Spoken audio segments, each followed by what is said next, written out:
Alright, chat, I just want to know, are we counting this as a Gear Chronicle video? So hey everyone, welcome to our first set 6, set 7, the Genesis, whatever we're calling this set, deck breakdown video, because this is one thing I'd probably been the most excited for. You guys know that I did a announcement video on it when the art got revealed and everything, because row your boat gently down the... Finally finished his little story, and it turns out he's been Gear Chronicle this whole time.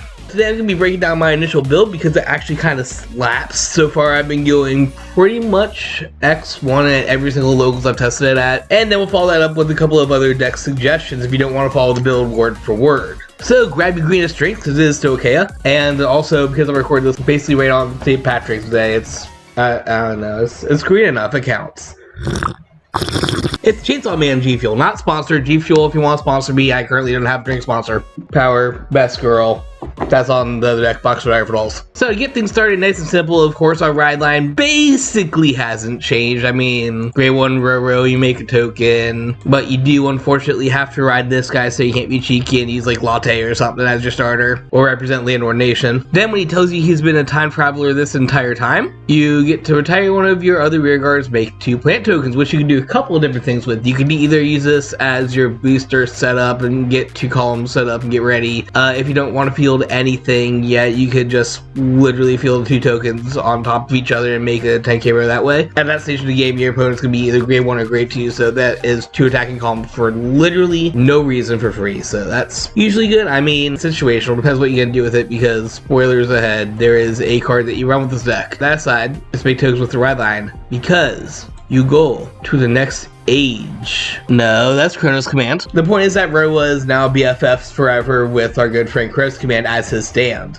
Don't make me JoJo pose. I will eventually JoJo pose for a bunch of likes and subscribers on this video. We're not being pity at all. I mainly don't want to do too much physical action right now because I just recovered from a flu from last week, which is why I haven't really done too much content recently, but it's coming back, don't worry. I've already got a handful of videos planned as soon as I get this thing up. New Rorowa is the star of the show, who has 1, 2, 3, like 3.5 abilities, I guess. You count one of them as 2. Of course, like every Rorowa, he cares about his little token friendos. In this case, as soon as your opponent's grade 3, you can retire them and give your Vanguard +5 when guarding. In other words, you just sack off a token, make him get +5 for that attack. It does stack, it does help out, and you also just kind of casually give your tokens +5k, which increases your numbers and makes them stupid deadly columns. Remember before when I just said you do 2 tokens on top of each other? That 10k suddenly turns into a 20k with just the +5s that new Rorowa provides.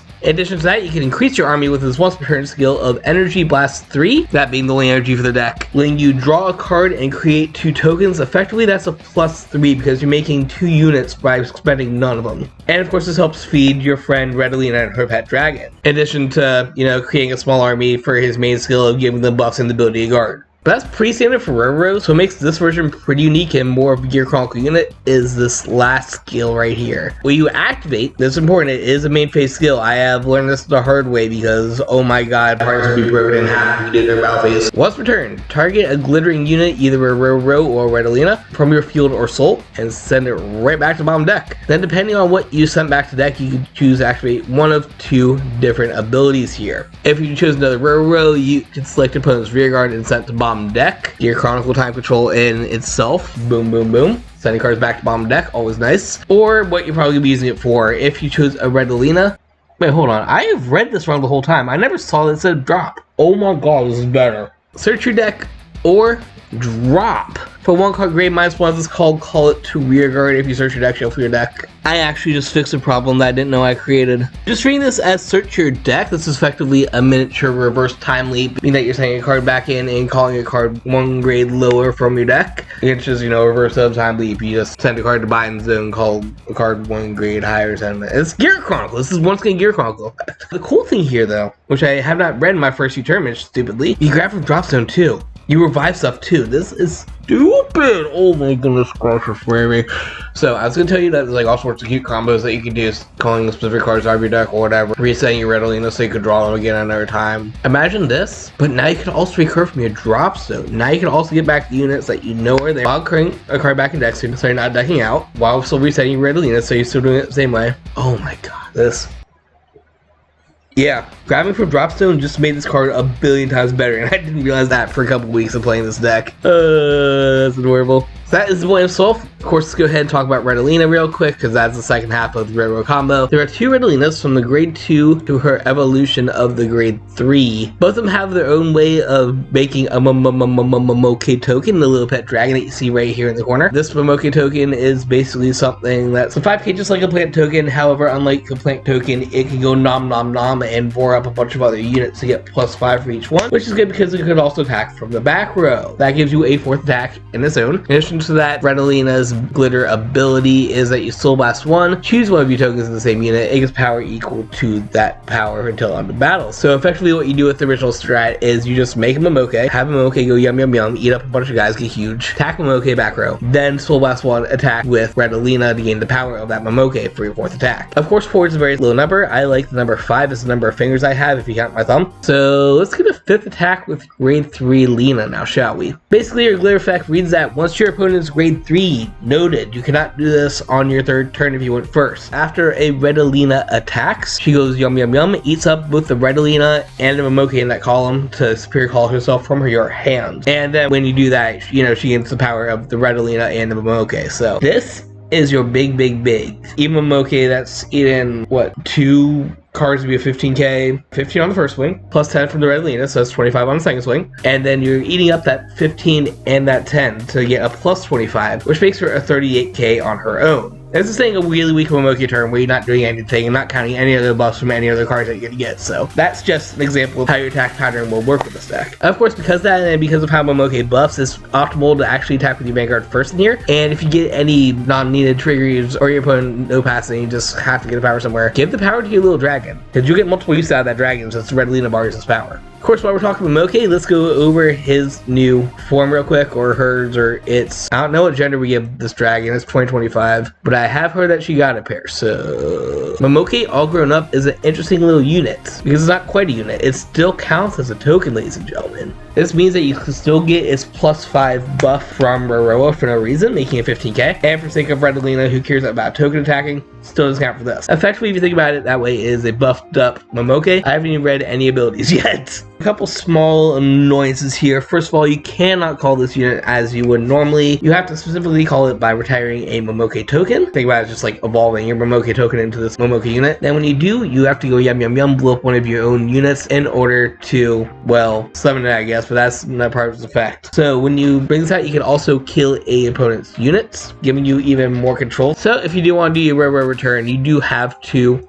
potential retires a turn, which does give you a decent amount of control in this deck at pretty low of a cost, since this and this do not share a counter blast or soul blast or anything like that. In addition to that, this is of course a Momoke, so if you do have a Redalina in the same column, it can attack from the back row, thus giving you the same power as always, except on a much bigger booty, because this is a 10k that also gains +10 as soon as your opponent gets grade 3, so he's a 20k, which makes him a 25k. All those numbers I just said before with the Momoke column, +25 or whatever those numbers were. 25, 35, 48, not on Persona Ride turns. It's stupid powerful. I'm only running 3 copies in here because you only ever need to see one of them. The only thing is you need to see one of them. So you do want to have that as a draw, as a discard, since you could always call from drop zone from his own skill, which makes it a great card to discard for your ride phase. As long as you see one of them at some point in time, you are solid, but you do need to see one. So I had a couple, just make sure you draw it and don't damage it. Rounding things off, I want to go into Rorowa's time leap strat a little bit. Not so much the return Rorowa one, that one's a little easy. I mean, he is a glitter unit, so your eye line is filled with glitter units, so these all count. But the Redalina one, this is good and important. Basically what you can be doing with this deck is, as soon as you get to your free grade 3 column, you could just reset that. Say, okay, Rorowa skill, send her back to deck, and call out a grade 2, one of these lovely guys that we have talked about, or we'll talk about in a second. And while you're doing that, you are sending her back to deck, so you can draw her again, or you could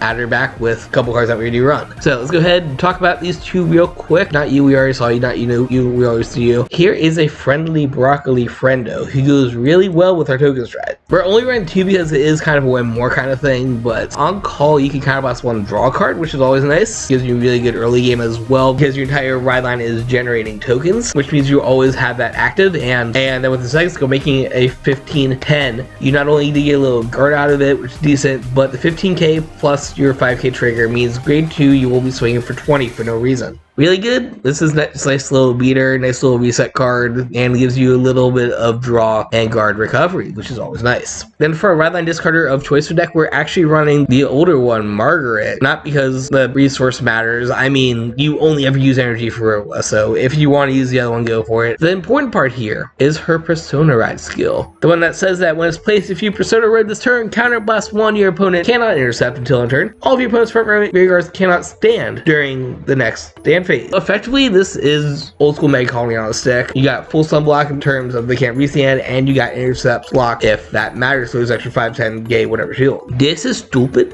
It doesn't say how it has to be placed. If it's on place from hand or whatever, call from drop zone or whatever, some special call things are. You could go into your railroad turn, send this girl back. This is a grade 2 target. You call it out. Then all of a sudden you're blocking your opponent's board completely. Solidly insane. We run 3 of her this way. Like I said, if you want to run the other one, go for it just to get more use out of energy. But honestly, this is just so good for the deck. Then rounding off our normal units, because there's a lot more to this deck than just the units that we're going to talk about in a second. We got some friendos. We got 3 little friendly mushrooms, so we got 3 of them in there. Does that make sense? Put in soul, make 2 tokens, boom, make a bunch of boosters, make a bunch of throwaway guys for Rorowa, build up soul for a couple of things that you will need soul for, like the Red Alina herself, and just little guys. You have to run 3 of them if you're running 3 of them, because there's 3 little mushrooms right here. It only makes sense. Look at all these orders we run. Triggers. Let's do triggers real quick. We got crits. We got more crits. We got heals. We got draws, because this is a 5 attack deck and you are putting some stuff in the back row as well. I definitely recommend draws because, once again, pass the triggers from Moke, get multiple uses out of it. And over trigger of choice, we are running the normal over trigger. Once it gets to okay, you can run basically whatever, get away scot-free with it, because they just are that diverse. But I mean, you get all the triggers. Enough said. You get all the triggers. You get the front, you get the crit, you get the draw, and you get the heal. That just creates so much advantage if you hit the right time. Finish the deck off, we have an order package, as you can see down here, ladies and gentlemen. Let's go ahead and talk orders for a sec, shall we? Of course, thank you to you. Need to say anything about this, just your 4th perfect card. Especially right now where we're running into decent amount of stride decks with Nightmares running around, and then Chronojet and Messiah both got their new upgrades. By the way, Chronojet deck will be coming sometime soon. Make sure you subscribe so you can go live. Yeah, you just always yeah. May have seen me talk about this in a recent video. We have the Fire Regalis piece as our Regalis piece of choice. This new hotness that came out of the set, and it does a couple of different things even more in this deck, because we are in fact running a glitter deck. I mean, let's be real, if we're going over the story or whatever, this is literally the goal of the whole thing, was like Rorowa was trying to find the Fire Regalis, so guess you found it. Alright, so we got a couple different things. To activate this, you either remove it from your hand or your drop zone. This does not count as an order, so you can play multiple orders in a turn because this doesn't count. And when you do that, check your top 5 and you can either reveal a card to draw a card or activate one of the following effects. Being that normally call a card from that top 5, cool, it's a +1. Even more plussy in this deck in particular, or any other glitter deck, add any glitter unit to your hand. This is really good because we are running quite a few glitter units, basically this entire top row here. Both the Red Alinas, Momoke, and our Persona Ride itself are all glitter cards. So that's what, 4, 8, 11, 14 out of our 50 normal cards are glitter units. That's a plus right there. And of course, like I said, even if you don't do that, you're also able to call a card, or if you just were with City and saw like 5 triggers, shuffle deck and draw 1. It's very good, very versatile, and it not counting for your order means you do all sorts of stupid stuff with it. Also makes a great discard target, so like between that and Momoke, you have a lot of stuff you can just discard for Radline and you can activate for free for later. The orders. We have the Rorowa specific one that you've been running since the dawn of time. Resolute Pair of Eyes is a set order, which is a little weird for Stoichea because this is a non-brand gate deck. To activate this bad boy, you counterblast 1, sacrifice 1 of your units. However, you get 2 good skills as a trade-off for this. First of all, search your deck for any Red Alina. Massive. Gives you a piece in hand if you did not have it. And like I said, one of the big things you can be doing is continuously sending your grid to Red Alina back in order to call out whatever with Rorowa's skill. So when you do that, you can just activate this and add her right back to your hand, get her ready for the stage. Sacrificing a unit doesn't do anything at all because Rorowa you're +2ing, either Red Alina is you're +1ing by calling Momoke, Shrooms you're +1ing by calling 2 tokens, and in general, this deck is just going to poop out a lot of cards for no reason, and you often want to combo into those cards by sacrificing cards first, so sacking 1 is not a neg at all. In addition to that, you get a nice little continuous skill. All of your back row tokens get +5 during your turn. This is a great thing to stack up on top of Rorowa's own stacking ability. Just between one of these and and Rorowa activation, all your backward tokens are now getting plus 10. This makes your standard ones 15k boosters for no reason. And Momoke, don't forget, he is a token, so he just becomes a free 35k beater. That starts off your entire attacking chain. Really, really, really good. Like I said, that's only off of one of these. We, of course, are running 3, but you only ever really need to see 2 of these. So it's just like a draw thing.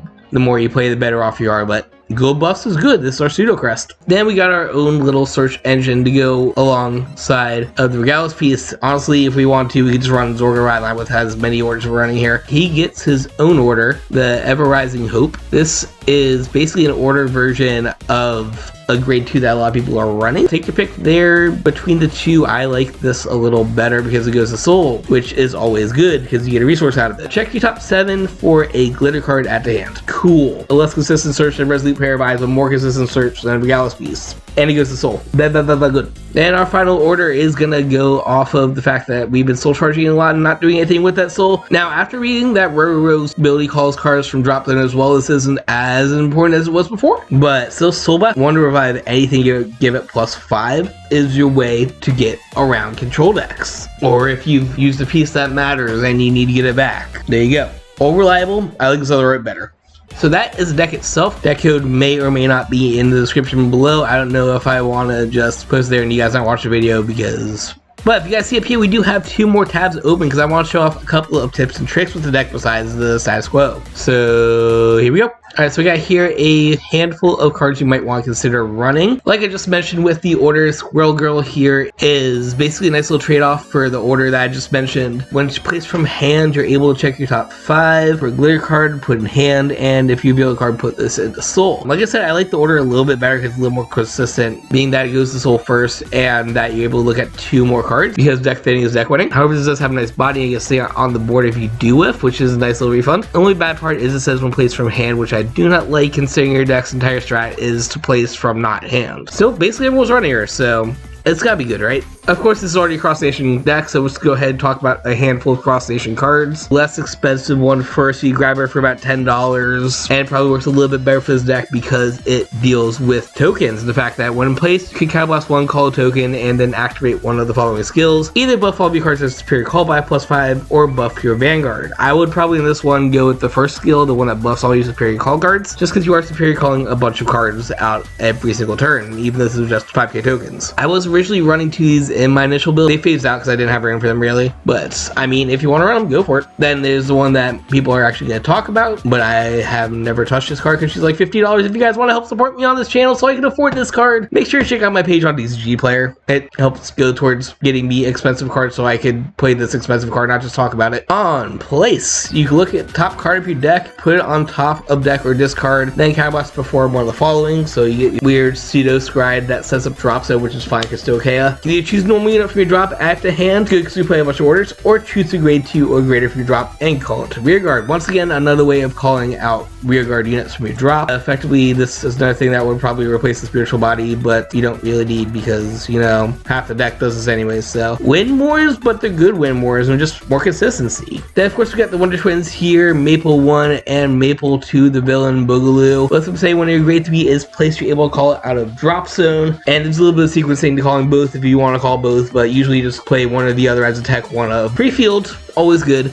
She wants to be a villain, and I love that. Like I said, this Energy Boy is your alternate to Marguerite. However, I'm not a fan of his Persona Ride skill, being that choose a grade 2 or less with a different name from him, not Sentinel, add back to hand, and then discard a card. It's a cycle to add specific cards back to your hands while discarding. I guess Setup City, but it's a 1-for-1 really, and it's just not as good as unlocking your opponent's board. A little bit more versatile because you could also use his first skill on guard to draw a card, but it's a coin flip. Do you want to draw more cards during guard phase, or do you want to have a much better Persona Ride skill? We got 3 more cards in your revival core. We're just gonna call it. So you have your choice of grade 1s between Alvina, the super expensive one now thanks to Night Rose, and Diantha, the cool girl that's been around for a while and costs Counterblast 1. Diantha is a lot better for calling units just because she can call anything out of your drop zone, whereas Alvina only calls out grade 1 or lower. She also has nice little 13k booty, which is always nice because numbers or whatever, but Alvina makes up for it because, you know, she also could add an order back back to your hand from drop zones. Order core, you guys saw how many orders I'm running in my current build, and there's a couple more that I'm about to mention in a little bit, so you might want to run her just to get orders back. Just keep in mind you won't be using this to really get out too many units, unlike you would with the Antha. Then speaking of orders, I literally almost never read this card because I just always run Spiritual Body in most OK decks. This is a better Spiritual Body conversation just for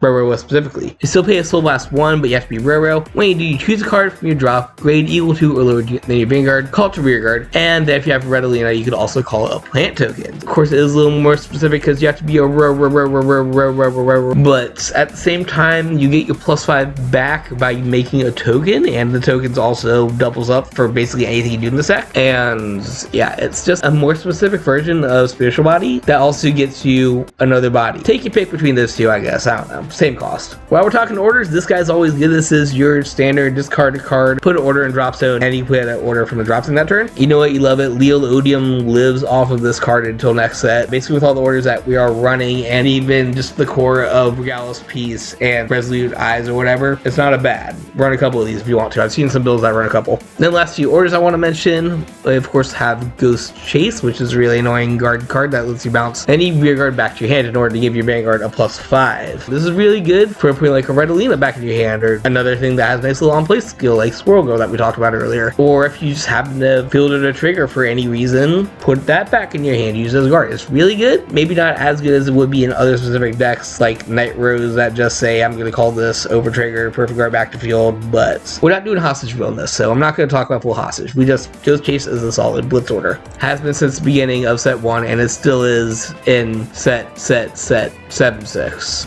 Then the final order I want to talk about is this little funny thing. I think it's made to work with triggers, but it also works really well with tokens because until the end of your turn, all of your original 5k power or less cards get +10, and when this unit attack hits, you can bounce the unit back to your hand. Like I said, because that last red text where you bounce the card back to your hand, I think it's made to be used with triggers. So you can like field a trigger, swing 15, bounce trigger back to your hand. Tokens are 5ks. Every token that's not Momoke is a 5k unit. So you're effectively making all your things that are base 5, base 15. Then on top of that, you will have all your other buffs from things like the Resolute and the Roro skill and all that fun stuff. Effectively, big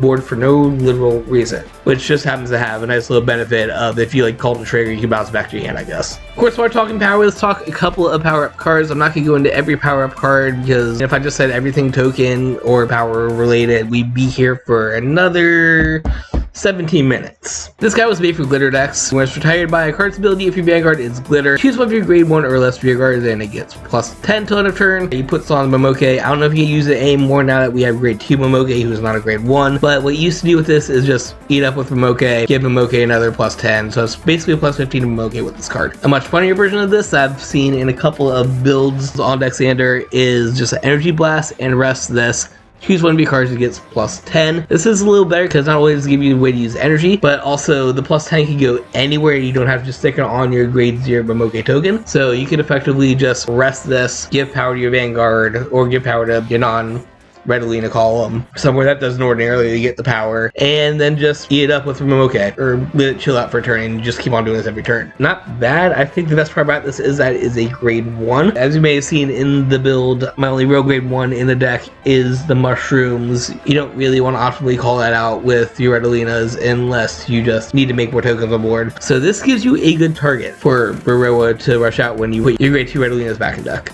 And speaking of grade 1s, we have Inspiring Archer Eliana. During your turn, if you do not have another rear guard in the same column as this unit, all of your grade 0 units get +5. I'm a little iffy on this one because it has to be all alone in the same column, so her 8k booty is not going to be doing anything, but it's another nice way to buff up all your tokens, and that's really the name of the game of this deck. Just buff up your tokens, make your tokens do a lot of cool stuff. Then the last Rorowa card I want to talk about is Matthias, the little gun boy here, who has a pet deer and a fox and squirrel thing, I guess. There's a lot of animals there. He's a friend of animals. Got a nice on-play skill, but it is once again on-play from hand, unfortunately, so you cannot cheat it out with your Rorowa skill. However, when you activate, if you are grade 3 with Rorowa, Soul Blast, retire another rear guard, choose a grade 1 or less from drop, call it to rear guard. This is another convoluted way of saying spiritual body compensation. However, it is on a body, and this body also does other ability at beginning of battle phase. If you're Rorowa, if you have Redolina, call a plant token. makes your board back. And once again, like, you are fine eating all of your units. So if you have to go full Momoke, nom the board, and you still want to have some tokens left for all you buff things, being a Battle Phase, there's a token. I'm not sure if he's needed anymore. I feel like he's a lot better in older builds, but I mean, good grade 2 target, good way to revive if you don't feel like running orders. Chillin'. Then last few cards I want to talk about are a couple of staples, one little new, one not new. We have your new version of the Carbuncle, the one that lets you check your top 7 for a grade 3, not counting your Vanguard. Resolute Pair of Eyes, Redolina 2.0.